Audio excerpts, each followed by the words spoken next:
Les amis, ravi de vous retrouver pour la paracha de la semaine. La paracha de la semaine, paracha Vaera, le début de la délivrance. Deux parachiotes qu'on va avoir, la paracha de Vaera et la paracha de Bo, qui vont engendrer la libération du peuple d'Israël avec les 10 plaies d'Égypte. Et au début de la paracha, nous allons lire l'extraordinaire événement où Hachem demande à Moshe Rabbeinu de transmettre ses lois aux enfants d'Israël. Comme il lui a dit là-bas, parle ainsi aux enfants d'Israël. Je suis Hachem, je vous ferai sortir de la souffrance de l'Égypte et vous délivrerai de l'esclavage. Je vous délivrerai avec un bras étendu, à l'aide de plaies terribles. Je vous rachèterai comme peuple, je deviendrai votre Dieu. Seul je suis votre Dieu et je vous ai fait sortir d'Égypte. Le soir du Seder de Pessah, il faut savoir que nous buvons 4 coupes de vin, correspondant aux 4 expressions de liberté qu'Akadosh Baruch Hu ordonna aux enfants d'Israël, à Moshe de transmettre aux enfants d'Israël avant de sortir d'Égypte. Je vous ferai sortir de la souffrance d'Égypte. Je vous délivrerai de l'esclavage. Je vous rachèterai comme peuple. Je deviendrai votre Dieu et vous reconnaîtrez que moi seul je suis votre Dieu. Ce sont les 4 coupes de vin qui sont les 4 termes de la délivrance de l'Égypte. Le Rav Shlomo Ephraim de mémoire bénie, dans son livre Le Keli Yakar, explique qu'en fait, la libération de l'esclavage, la rédemption, s'est fait graduellement, en 4 étapes. Le besoin le plus pressant des Bnei Israël était de les faire sortir de la douleur physique et de la souffrance de l'esclavage, puisqu'ils étaient acculés par les différentes souffrances que les Égyptiens leur faisaient subir au niveau des travaux pénibles, au niveau des mortiers, au niveau des différents actes qui leur faisaient faire, que ce soit le jour ou la nuit, qui donnaient des choses à faire aux hommes qui étaient des travaux de femmes et aux femmes des travaux d'hommes. Ils inversaient les choses. Les travaux de jour qui étaient faits la nuit, les travaux de nuit qui étaient faits le jour. C'était une souffrance physique et psychologique. Donc il fallait absolument les faire sortir de cet enfer. Ensuite, la deuxième étape, c'était la libération de l'esclavage. Ensuite, moins pressant mais aussi important était notre rachat. Pourquoi notre rachat? Le rachat en tant que peuple.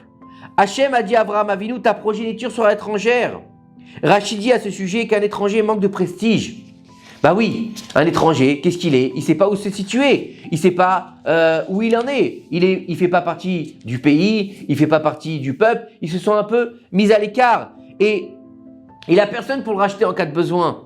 Et Hachem nous a rachetés dans notre condition d'étranger, dans une terre étrangère. C'est là-bas en pleine Égypte qu'il nous a rachetés pour nous faire devenir un peuple.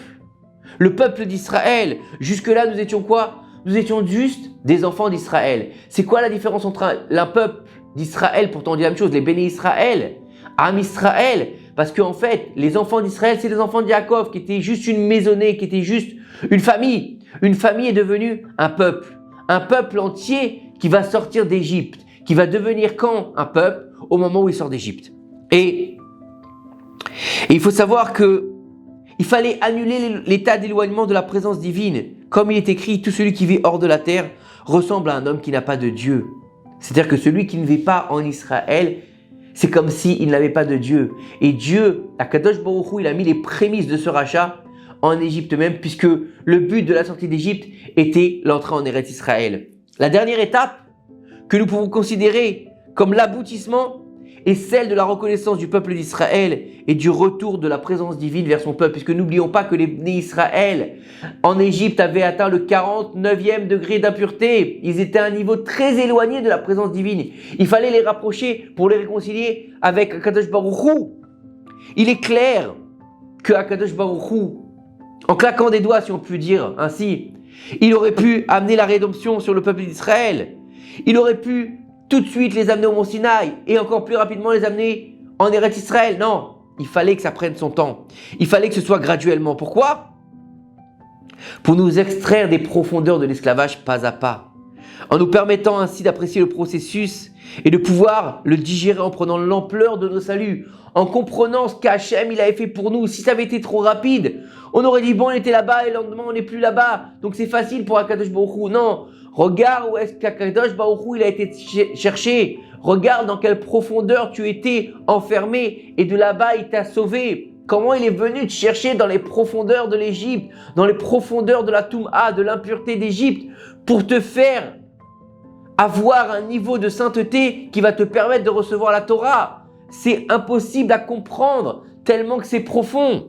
Et ici, dans le Talmud de Jérusalem, on raconte qu'un jour Rabbi Chia le grand et Rabbi Shimon ben Achalafta voyagèrent dans la vallée d'Arbel avant le lever du soleil. Alors que Rabbi Chia assiste à l'éblouissement du lever du soleil, il dit à Rabbi Shimon: de même que le soleil se lève peu à peu, la rédemption de la nation juive hors de l'exil s'élèvera peu à peu jusqu'à ce qu'elle brille en pleine splendeur et avec gloire. De même que la délivrance de nos corps d'Égypte s'est réalisée par étapes, la délivrance de nos âmes des limites de la matérialité et des frontières de ce monde, les Metzarim, Mitzraim, Metzarim comme on dit, doit se faire progressivement. Pour réussir à faire une vraie teshuva, il faut qu'elle soit réalisée graduellement, en respectant chaque phase. Attention, une teshuva ne se fait pas n'importe comment. C'est pas parce qu'on a été écouter un cours de Torah que le lendemain, ça y est, on est devenu rabbin, que le lendemain, on est devenu avraire, que le lendemain, on est devenu rosh yeshiva. Non, une teshuva se fait graduellement et avec un rave. On doit suivre des étapes. C'est pas parce qu'on s'est mis une barbe et un chapeau et des papillotes que ça y est, on est devenu le grand tzaddik. C'est graduellement. Et bien sûr qu'il faut absolument fuir le péché quand on fait teshuva, c'est clair. Comme le peuple d'Israël a fui le 50e degré d'impureté. Dans une grande hâte. Pourquoi? Parce que s'il arrivait au degré d'impureté, il n'aurait pas pu être sauvé. Heureusement qu'il n'est pas rentré dans le 50e degré, qu'il est arrivé qu'au 49e degré d'impureté. Même si c'était très loin, il y avait encore un retour possible. Mais pour faire un changement interne dans notre personne, que ce soit au niveau de nos vertus, que ce soit au niveau de notre teshuva, on a besoin de temps, on a besoin de réflexion, on a besoin d'étapes. On ne peut pas acquérir de nouveaux niveaux de sainteté éternels sans d'abord les installer profondément dans notre esprit. On ne peut pas faire Shabbat si on n'a jamais fait Shabbat. Doucement, doucement, graduellement. On ne peut pas tout de suite comprendre comment est-ce il est important de manger cachère si on n'a jamais mangé cachère. Pourquoi est-ce qu'il ne faut pas manger des fruits de mer? Pourquoi est-ce qu'il faut manger des animaux avec les sabots fendus et qui ruminent? Pourquoi est-ce qu'il faut manger des poissons avec des écailles et des nageoires, etc. Il faut déjà rentrer dans l'histoire pour pouvoir l'intégrer et le graver dans notre cœur pour pouvoir continuer à le faire au jour le jour. Et il ne faut pas passer d'une extrême à l'autre, parce que lorsqu'on passe d'une extrême à l'autre, qu'est-ce qui peut se passer? Eh ben, on va oublier les autres. On pense quoi? Que nos épouses, ou notre époux, ou nos enfants vont nous emboîter le pas. Ils n'auront même pas le temps de digérer notre changement. Et puis, si on fait une teshuva comme ça, on risque de tomber. Parce qu'on aura été trop vite d'un bout à l'autre.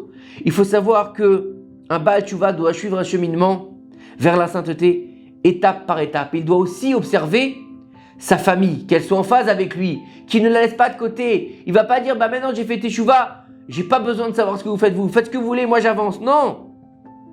Il va être en adéquation avec sa femme ou avec son mari et avec ses enfants pour pouvoir avancer, pour pouvoir être dans le même bateau, comme on dit, pour pouvoir avancer ensemble et que personne ne soit laissé de côté pour qu'ils puissent s'élever à l'unisson. Le saint Rabbi de Lubavitch de mémoire bénie trouve une allusion à ce qui précède dans la formulation de la Mishnah concernant le service d'un Kohen offrant les sacrifices communautaires et privés sur l'autel. Il y a marqué là-bas, il montrera la rampe de l'autel et tournera à droite sur le rebord environnant. Il tournera sur l'autel, il montrera. Ça veut dire quoi? Le Rabbi de Lubavitch, il nous explique que lorsqu'on va monter vers l'autel, c'est quoi vers l'autel? L'autel des sacrifices. C'est quoi l'autel des sacrifices? Quand on va se rapprocher d'Akadosh Baruch Hu, puisque le sacrifice permettait à l'homme de se rapprocher d'Akadosh Baruch Hu, ou bien quand il avait fait une erreur, ou bien quand il voulait remercier Akadosh Baruch Hu. Donc, il devait monter une rampe, donc on grimpe vers Akadosh Baruch Hu, mais il fallait qu'il fasse le tour. Il fallait qu'il tourne à droite sur le rebord. Ça veut dire qu'il devait regarder ce qui était derrière. Il fallait regarder là-bas qu'est-ce qui était derrière nous. C'est-à-dire quoi? Ne laisse pas les autres derrière toi lorsque tu fais tes teshuva. N'oublie pas que tu as une femme ou un mari, des enfants, une famille, un père, une mère. Qu'est-ce que tu vas faire? Parce que ton père, il n'est pas religieux, tu vas dire, ah papa, je vais plus manger chez toi. Ah maman, je ne vais plus rentrer dans ta cuisine parce que tu n'es pas religieuse. Non.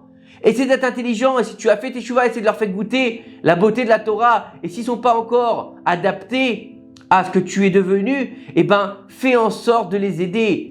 Ne coupe pas les ponts avec tes parents parce qu'ils sont pas religieux. Par exemple, tu vas aller manger chez le Shabbat explique-leur que toi tu manges de certaines façons, certaines choses, d'une certaine ashgacha, qu'il faut mettre la plata. Et je pense que avec l'amour et avec la compréhension et en faisant les choses avec cœur, tes parents ne seront pas contre ou ton épouse ne sera pas contre. Il y a toujours un moyen de s'arranger quand on fait comprendre aux autres les choses correctement, sans les agresser et sans leur dire c'est comme ça maintenant, ou vous me suivez, ou je veux plus vous voir. Non, là on aura tout perdu.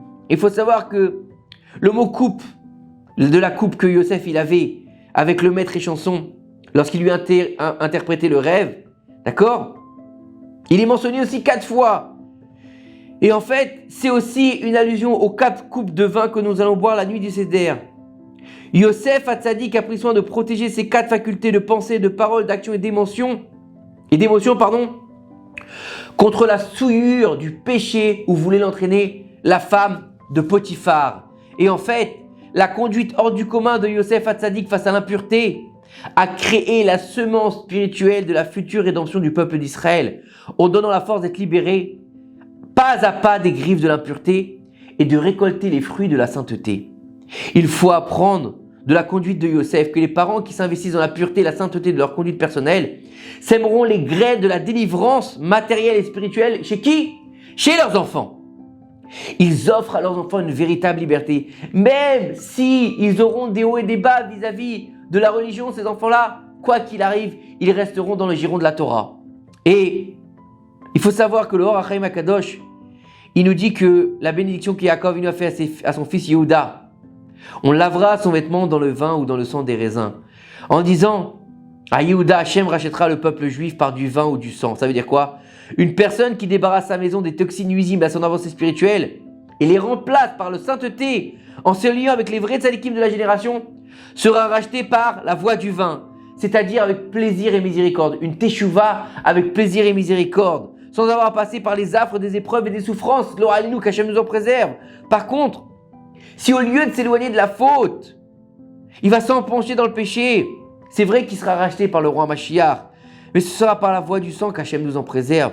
C'est-à-dire par quoi? Par l'affliction et les douleurs. Il n'y a pas assez de tsarot, il n'y a pas assez de souffrance dans le monde pour continuer à penser qu'il faut s'éloigner d'Akadosh Baruch Hu et qu'on va réussir quoi qu'il arrive. Non, on n'est rien sans Akadosh Baruch Hu. Transformer notre maison en une demeure de sainteté est primordial à notre époque. La génération du talon du Mashiach, le plus bas niveau, le talon c'est l'endroit le plus bas du corps, elle est primordiale. C'est un devoir sacré de s'engager pour nous, parents, vis-à-vis de nos enfants, pour leur préparer la rédemption finale, pour nous aussi bien sûr, mais en préparant la rédemption finale avec bonté et miséricorde, on arrivera à faire venir le Mashiach, Bekarov Mamash, Bimra Be'amenu, Amen. Que ces quelques paroles de Torah, elles nous aident justement à faire venir le Mashiach, Bimra Be'amenu, Amen. Shabbat, Shalom, ou Mevorach. À très bientôt.